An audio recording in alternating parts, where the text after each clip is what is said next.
woods to get some more hemlock and a few spruce logs for the framing of that sawmill shed. So, and there's that curly maple that we cut last winter, and I split some for firewood. If I'd have known, I'd have kept it all to run it through the sawmill. So I'm gonna try to pick it up with the logging cart and take it home, and I'm gonna saw it up in some slabs because it's really nice wood. So there it is. It's a pretty big chunk. It's about 10 feet long, and we'll see if we can pick it up on the logging cart there.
We got her on board. It's quite a heavy piece, just to show you how big it is.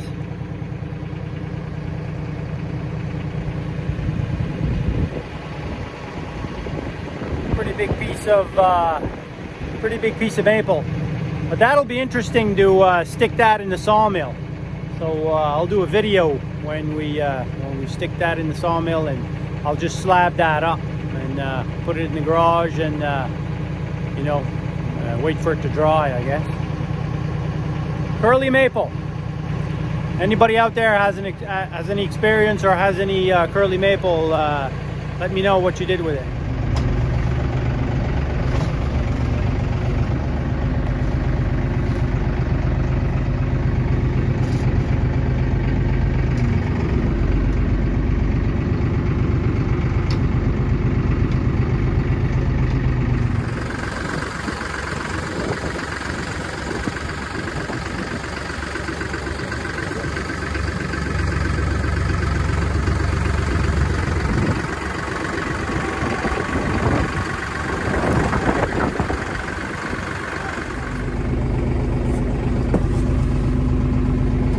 Sunday morning, good morning, and we are sawing a treasure on the sawmill.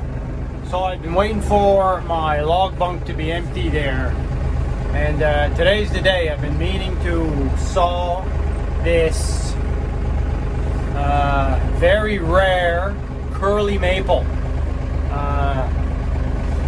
Last fall I drug it out of the woods while I was doing my firewood and started junking it up, cutting it up, and I noticed it was a weird color, and when I researched it, and it looks like it's a curly maple. And that's really rare. I've never seen one on our land, and we may have more, I don't know. But anyway, I saved this this piece, and we're going to stick it on the sawmill today, and we're going to saw it up. And I guarantee it'll be the prettiest piece of wood that I've ever sawn.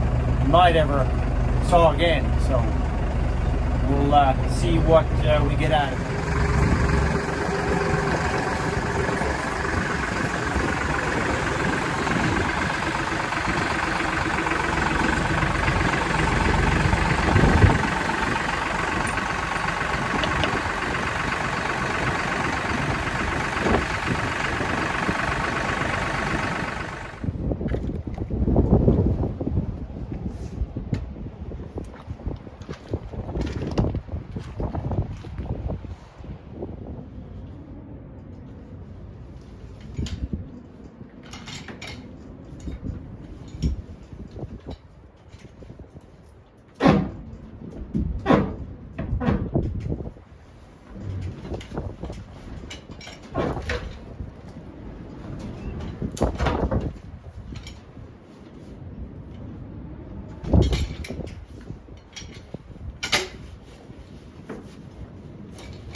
Well, we've got them on the sawmill. That log is heavy. I don't know how heavy that would be.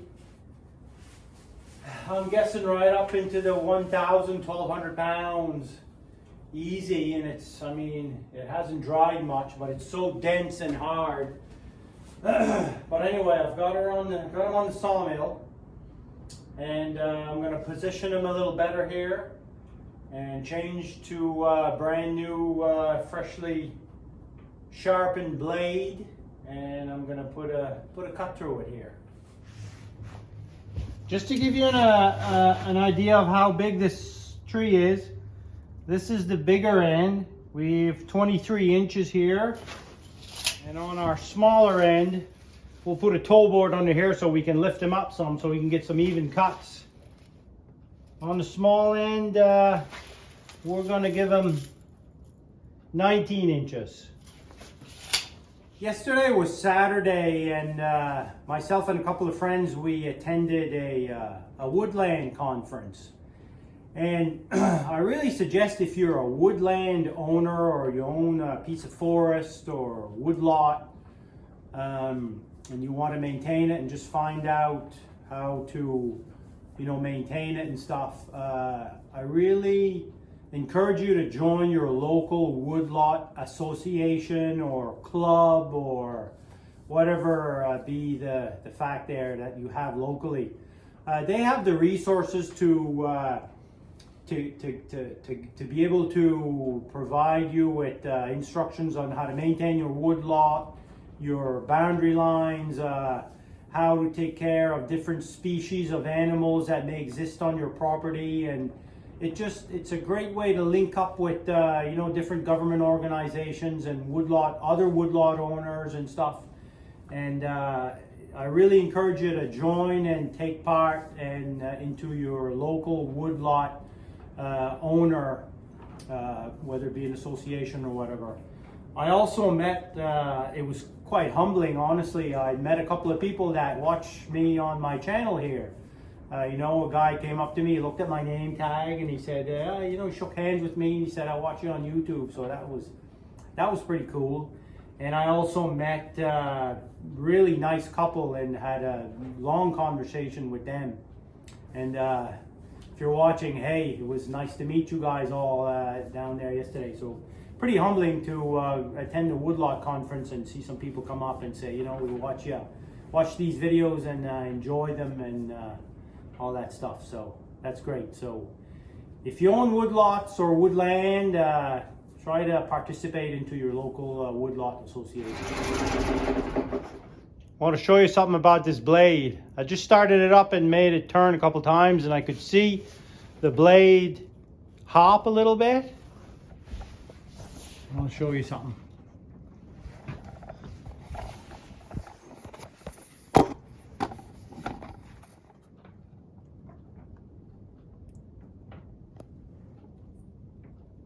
See that crack? It's a small hairline crack.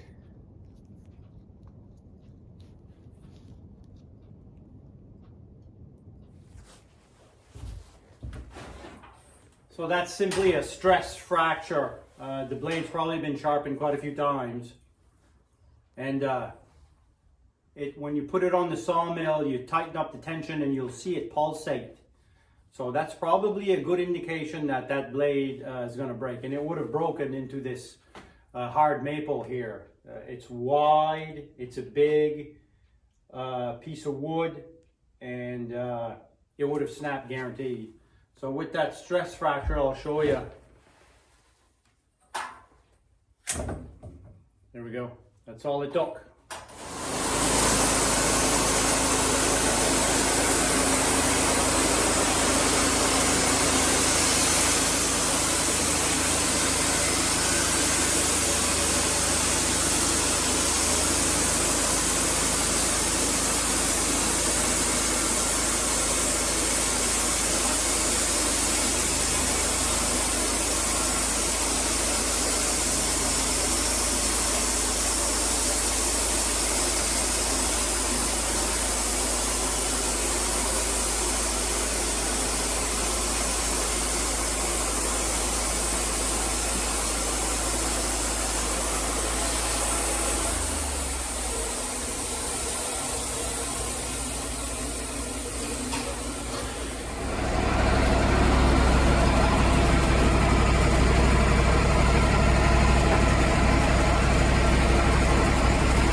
It's nicer than I thought, eh?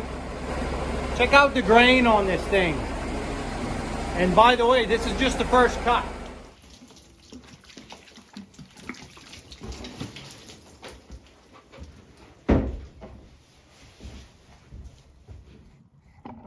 Check that out.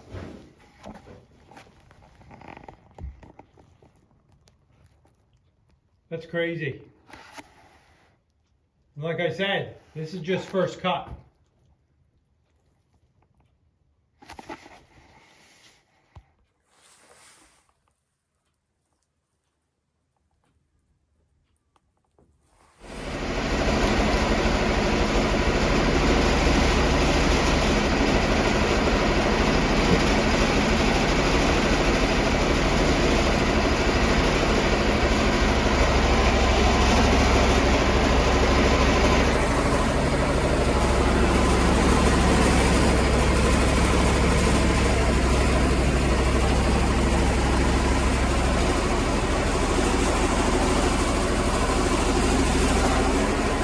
The pictures don't even do it justice. Crazy. But it's hard. It's so hard I don't even know if I'm going to be able to saw it because my bandsaw blades aren't set to saw really hard hardwood. So I'm going to keep at it, but boy, it's some hard.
couple more cuts on this maple, this curly maple, but wow, I've never saw anything so pretty, and I don't think I'll ever be lucky enough to find anything as nice as this, but check it out, eh?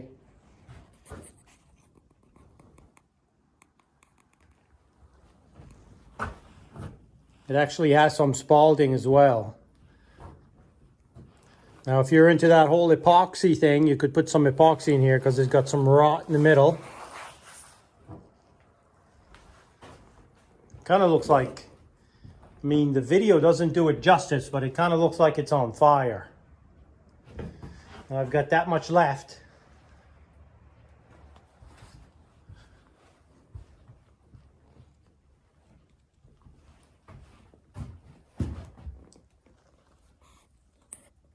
Yeah, the video doesn't do it justice, but I'll saw the rest of it up into some maybe 3-inch thick slabs. I've got 2-inch, a couple of 1-inch, a few 2-inch, and I'll cut the rest into something quite thicker, and I'm gonna save it. And yeah, so thanks for coming along on sawing my treasure, I guess. My uncle commented on my little video there. He said, treasure that nature gave you, and it sure is. Thanks for watching. See you later.